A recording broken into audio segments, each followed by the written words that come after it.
Olá, queridos irmãos e queridas irmãs. Que o amor do Mestre Jesus esteja sempre entre nós.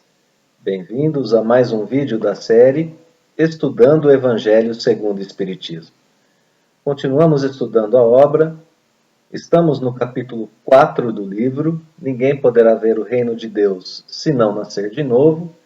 E agora nos concentraremos no estudo dos itens que vão de 5 a 9 deste capítulo.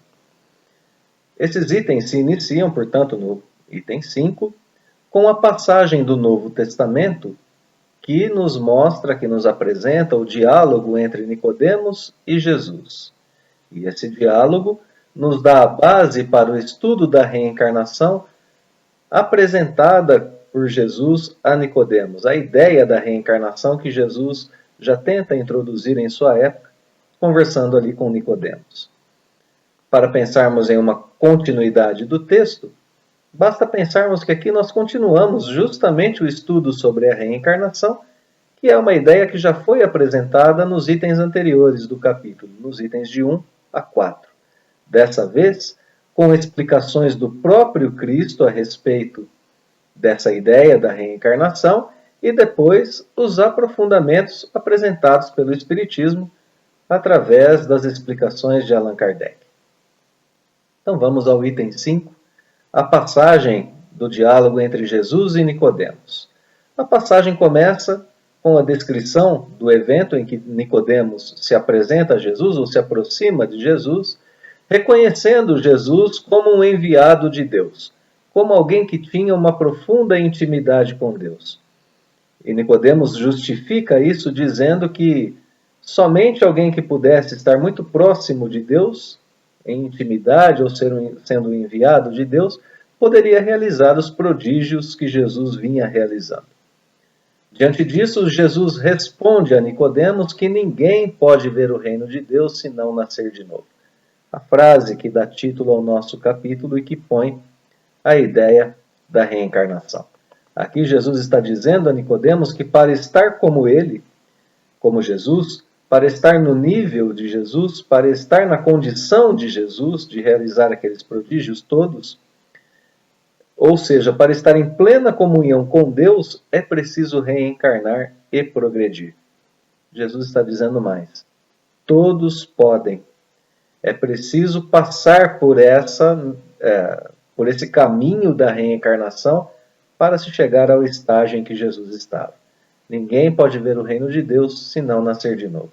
Essas são explicações que a doutrina espírita já nos traz e que nós podemos lembrar logo de início para o nosso estudo. Bem, mas o fato é que Nicodemos não entende as palavras de Jesus e pergunta a ele como pode o homem voltar ao ventre de sua mãe. Jesus responderá que é preciso nascer, ou melhor, renascer da água e do Espírito. Essa frase, essa expressão, renascer da água e do Espírito, será o centro da análise de Allan Kardec para nos explicar o pensamento de Jesus naquela época, dizendo que Jesus já entendia a reencarnação naquela época, já tentava apresentar essa ideia, e para explicar para nós, espíritas, hoje um pouco mais sobre essa ideia da reencarnação, fazendo uma distinção, inclusive, muito importante na sequência. Vamos continuar mais um pouquinho o diálogo, no entanto.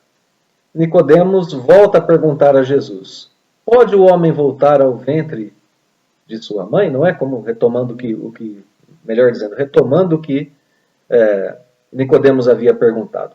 Pode o homem retornar ao ventre de sua mãe? Jesus diz: não, é preciso nascer da água e do Espírito.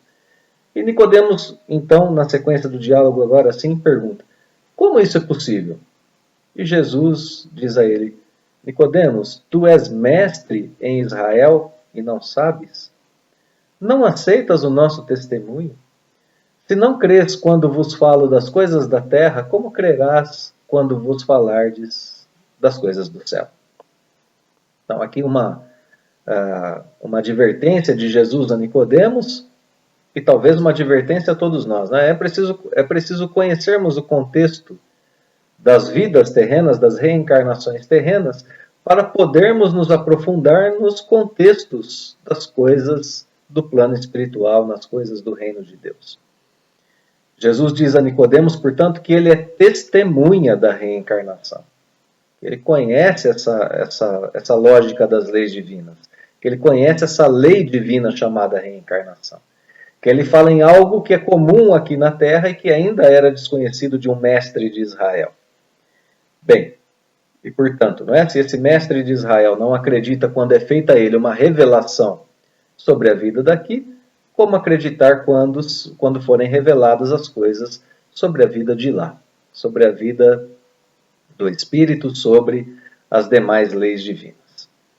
Então esse é um contexto muito bonito das palavras de Jesus a Nicodemos, que achamos interessante explorar.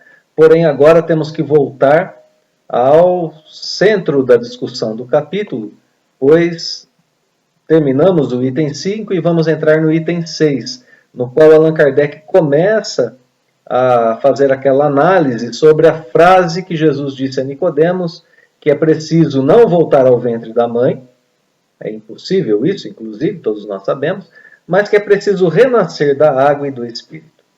E para começar essa análise, no item 6, Allan Kardec nos dá algumas informações. Ele nos diz que Jesus concorda com a ideia da reencarnação e a sanciona, faz mais do que isso, inclusive. A coloca como condição necessária a todos. Jesus não combateu a ideia da reencarnação, pelo contrário, sancionou e a colocou como condição necessária quando disse que é preciso renascer da água e do Espírito. Nós já tivemos oportunidade de ver essa concordância de Jesus nos itens de 1 a 4 do capítulo no nosso estudo anterior. A ideia de Elias reencarnado como João Batista, explicada inclusive pelo próprio Cristo, quando Jesus disse: Elias já veio, já voltou e não perceberam. Os apóstolos entenderam que ele era João Batista. Bem, essa ideia já estava colocada, Jesus já vinha fazendo explicações sobre ela, e agora, aqui, Kardec novamente fortalece esse ponto, dizendo: Jesus concorda, sanciona e coloca a ideia da reencarnação como condição necessária a todos. E no item 7, o início dessa análise das palavras de Jesus, água e renascer da água e renascer do Espírito. A primeira análise é sobre a questão da água. Kardec escreve que houve um erro nas traduções dos textos antigos para os textos da Bíblia do Novo Testamento de sua época. Pois nos textos de sua época a tradução estava: é preciso renascer da água e do Espírito Santo. O que Kardec coloca como um problema, pois desta frase pode nascer a ideia do batismo, que é comum a várias religiões. Kardec nos escreve, nos explica que o termo correto é renascer da água e do Espírito. Não da água e do Espírito Santo, e nem da água e do Santo Espírito, mas apenas da água e do Espírito. Pois essa frase pode nos levar a entender a ideia da reencarnação, aí sim, renascer da água e do Espírito. Portanto, o primeiro passo de Kardec é apontar para nós um erro de tradução em relação aos textos antigos, referente à palavra água. Coisa que aqui na nota explicativa da nossa tradução de Guilom Ribeiro, como sempre insistimos, está disponível para download na descrição de nosso vídeo, diretamente do site da FEB, gratuitamente. Nessa nota explicativa nós vemos que esse erro já foi corrigido em várias traduções que estão à nossa disposição hoje, nos dias de hoje. Então, desfazemos esse primeiro equívoco, esse primeiro erro. No item 8, Kardec retoma a significação do termo água para os povos antigos, dizendo que para eles a palavra água tinha um significado um pouco diferente nessa acepção que Jesus está apresentando. Para os antigos, a terra havia saído das águas. A água era o elemento gerador absoluto de todas as coisas. Cita passagens, Kardec cita nesse item 8, passagens do livro A Gênese, do Antigo Testamento. Algumas passagens como as que eu vou citar na sequência. O Espírito de Deus flutuava sobre as águas. Que o firmamento seja feito no meio das águas. que as águas produzam animais vivos que nadem e voem. Ou seja, aqui explica Allan Kardec que a água se torna um símbolo da natureza material, sendo ela a origem de todas as coisas materiais. Era um símbolo.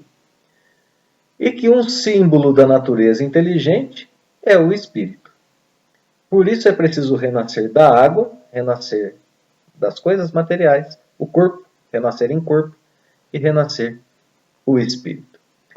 Kardec completa o pensamento nos dizendo que isso já foi dito por Jesus de outra forma.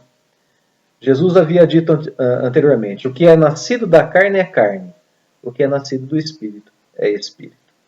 Conclusão que podemos tirar desse item 8, junto com Allan Kardec, pois a conclusão é dele, a conclusão é de que o homem renasce com seu corpo e sua alma.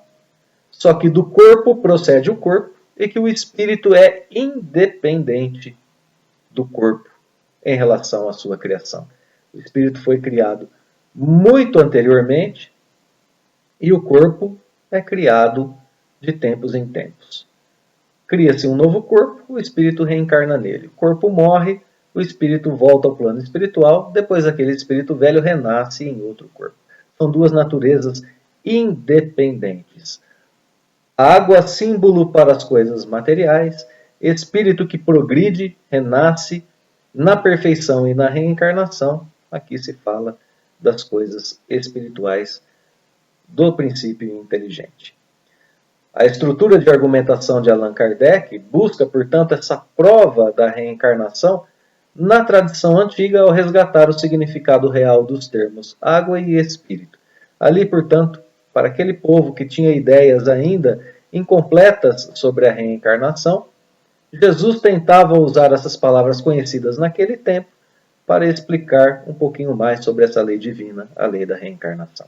E Kardec retoma isso explicando esses termos água e espírito, renascer da água e renascer do espírito. Agora o Espiritismo aprofunda um pouco mais essas ideias para nós no item 9. Kardec coloca uma nova expressão, uma expressão diferente para fechar esse círculo de ideias. O espírito sopra onde quer. Não se sabe de onde vem, nem para onde vai.